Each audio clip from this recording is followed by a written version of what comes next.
Hi, thanks for joining me today on this episode of Sit.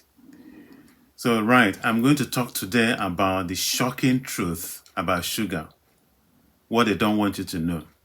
Hi there, thank you for joining me once again on today's episode of Self-Manageable Illnesses and Their Treatments. Do you know that the average American or British consumes a staggering amount of sugar every year? The average American adult, teenager, or child consumes about 17 teaspoons of added sugar. That's equivalent to about 68 grams, or about 270 calories of sugar every day. To put that into perspective, in UK, the average sugar allowed is between 19 and 30 grams of sugar, but people consume much higher than that in America. No wonder diabetes and sugar-related condition is on the rise. You see, diabetes and blood pressure are two things, high blood pressure, are two things people walk around without knowing that they are diabetic or knowing that they have high blood pressure. And so it's always good to have a check to know whether you're diabetic or not. So from soft drinks like candy bars to sugar seems to be almost everywhere we look. But what is the truth about this sweet substance? Let's untangle the sweetness and the dangers of sugar.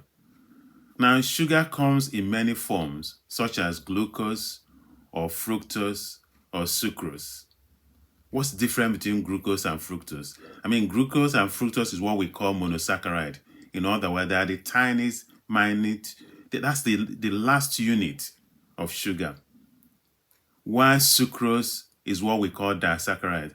When your body takes anything that has sucrose, like sugar, it breaks it down into glucose and fructose. So there's more sugar in your bloodstream.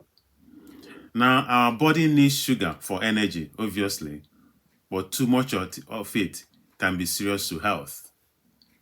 Now, the amount of sugar we eat and drink is something that we need to watch out for. But there's something else that also determines the amount of sugar in our diet, and that is called glycemic index.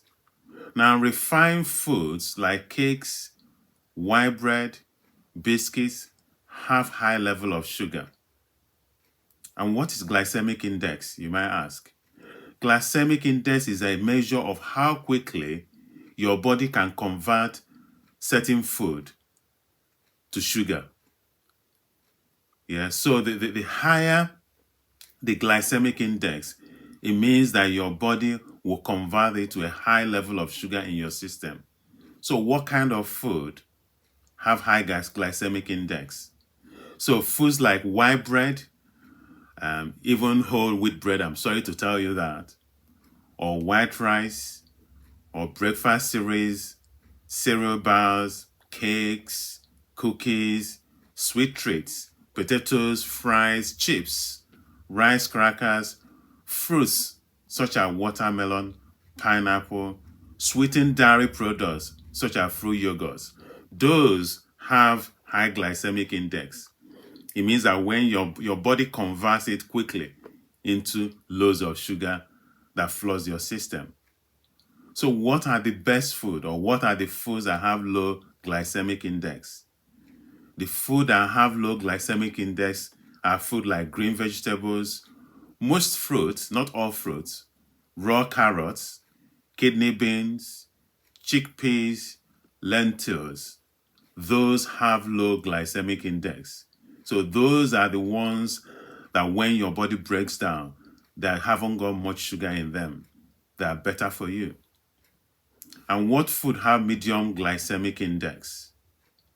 Such foods like sweet corn, bananas, raw pineapple, raisins, cherries, oat breakfast cereals, multigrain, whole grain wheat, rye bread, those have a medium glycemic index. In other words, when your body breaks them down, the amount of sugar that floods your system is not as high as you get in certain food like white rice. Now you know these food that have high blood sugar, or that releases so much sugar in your body. What happens? See, when you eat them, excess sugar intake will be linked to things like obesity, type 2 diabetes, heart disease, and even cancer. And so these are the things we need to watch out for and to think about when we are consuming so much sugar. Diabetes is common, and like I said, some people walk around without knowing that they are diabetics. Now, what is diabetes really? You see, it's when your cells in the pancreas, what we call islet cells, are not producing enough insulin. See, your body naturally produces insulin. So that when you have so much sugar, your body will convert the sugar and store it. But in diabetics, your islet cells in the pancreas are not producing enough insulin. So you get common symptoms. They call it 3Ps in people who are diabetics. We call it polydipsia or polyuria or polyphagia. Now, those are common symptoms. It doesn't mean that when you have those, that the person has diabetes, because there are other conditions that can lead to all this. Polydipsia is their constant test. Polyuria is when they are constantly going to the toilet to wee. And polyphagia is that they eat a lot. Like I said, those are the traditional common symptoms of diabetes. It doesn't mean that when you have this, you're diabetic. But it's an indication for you to go to your doctor or to your pharmacy and have a routine random blood sugar or even fasting blood sugar to confirm whether you're diabetic or not.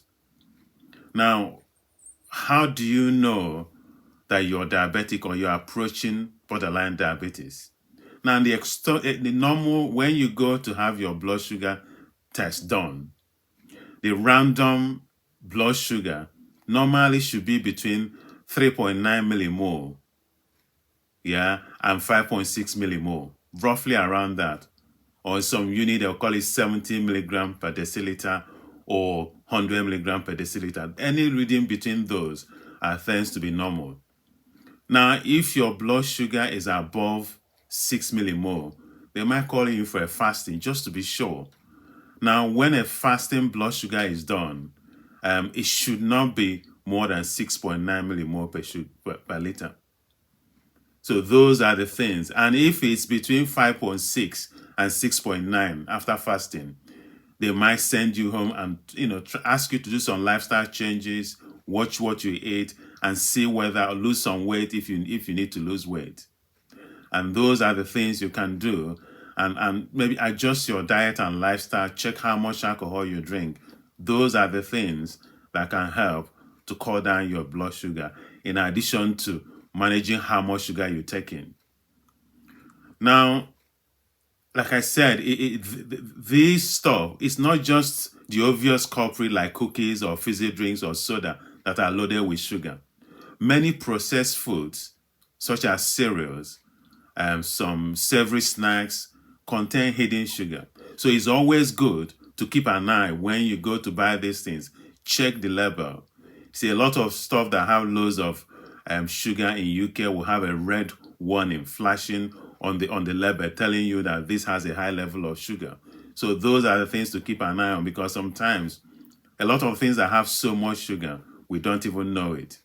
And the impact of sugar on our bodies goes beyond just our waistline. It can affect our mood.